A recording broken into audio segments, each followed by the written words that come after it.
Looking back now, do you think that our country's use of the bomb was necessary? I believe that the view which I learned from many, but above all from General Marshall and from Colonel Stimson, the Secretary of War, the view that they had, that we would have to fight our way to the main islands, and that it would involve a slaughter of Americans and Japanese on a massive scale, was arrived at by them in good faith, with regret, and on the best evidence that they then had. To that alternative, I think the bomb was an enormous relief. The war had started in '39. It had seen the death of tens of millions. It had seen brutality and degradation which had no place in the middle of the 20th century.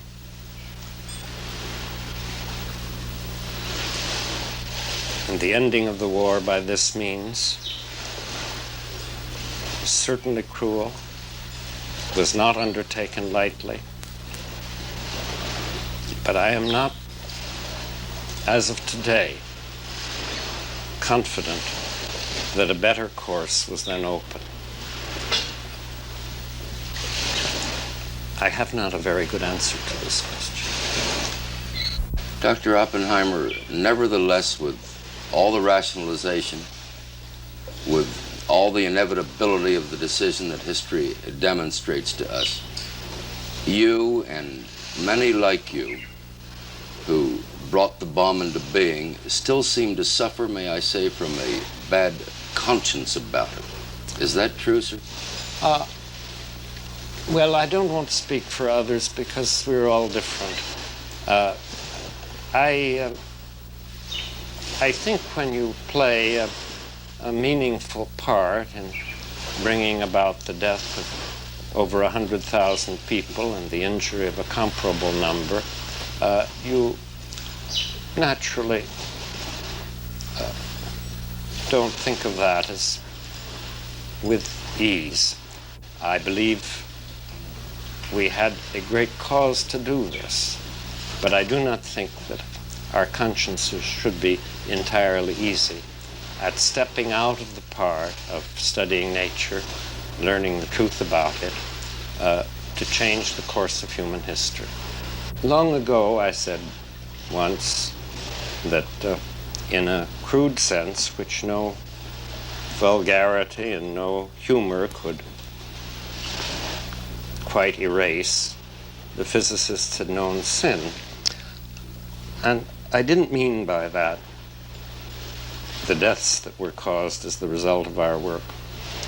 I meant that we had known the sin of pride. We had turned to affect, in what proved to be a major way, the course of man's history.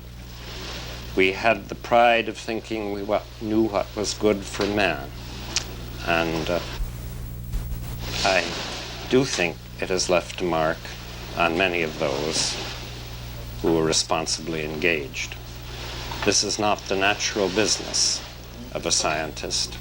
You know, in the first days after Hiroshima, you pointed out that the scientists who built the bomb had nurtured the hope, really, that nuclear weapons, as you put it, would lead to new patterns of behavior. Well, why has that hope failed of realization? Well, I think I may have said that then. I think I wrote it recently. I said two things: new patterns of behavior and new institutions. I think that when you remember the manifest causes of conflict between the Soviet Union and the United States, which have bedeviled us for 20 years, and which are by no means in any conventional sense solved, when you remember the ideological ferocity that animated the post-war communists and that we see now in the Chinese in unmuted form, You think of the anti-communist ferocity with which we met this, the notion that there is a telephone communication between the White House and the Kremlin to make sure that there are no misunderstandings is a damn new pattern of behavior. I think it's something that almost without precedent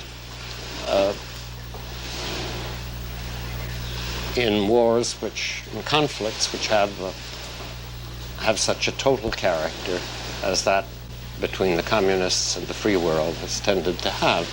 I think the notion that the United States should be fixing up its power to fight limited engagements on the ground and in the air with old-fashioned weapons that we hope are a little better than they used to be, not as a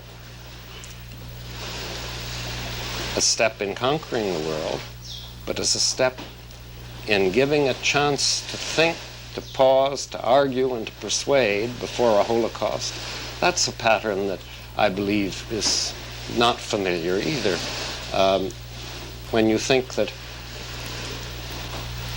for years the intellectuals of Russia were interested in France and the United Kingdom and the United States, have gotten together to talk to each other about the problems of armament and the problems of the application of science and the problems of maintaining the peace, this also is not quite something that is familiar. The institutions are not there. The patterns are faulty, frail, very vulnerable. But there is a wind blowing. Dr. Oppenheimer, from all that you have said, it seems that when you contemplate the future, it is more with hope than with pessimism. Or is that an oversimplification that's Yes, hard? I've tried to talk about the hopeful things. The unhopeful ones jump to everyone's mind. Will the Chinese change their views of human destiny and of the relations between them and us before or after they have the power to make major nuclear war?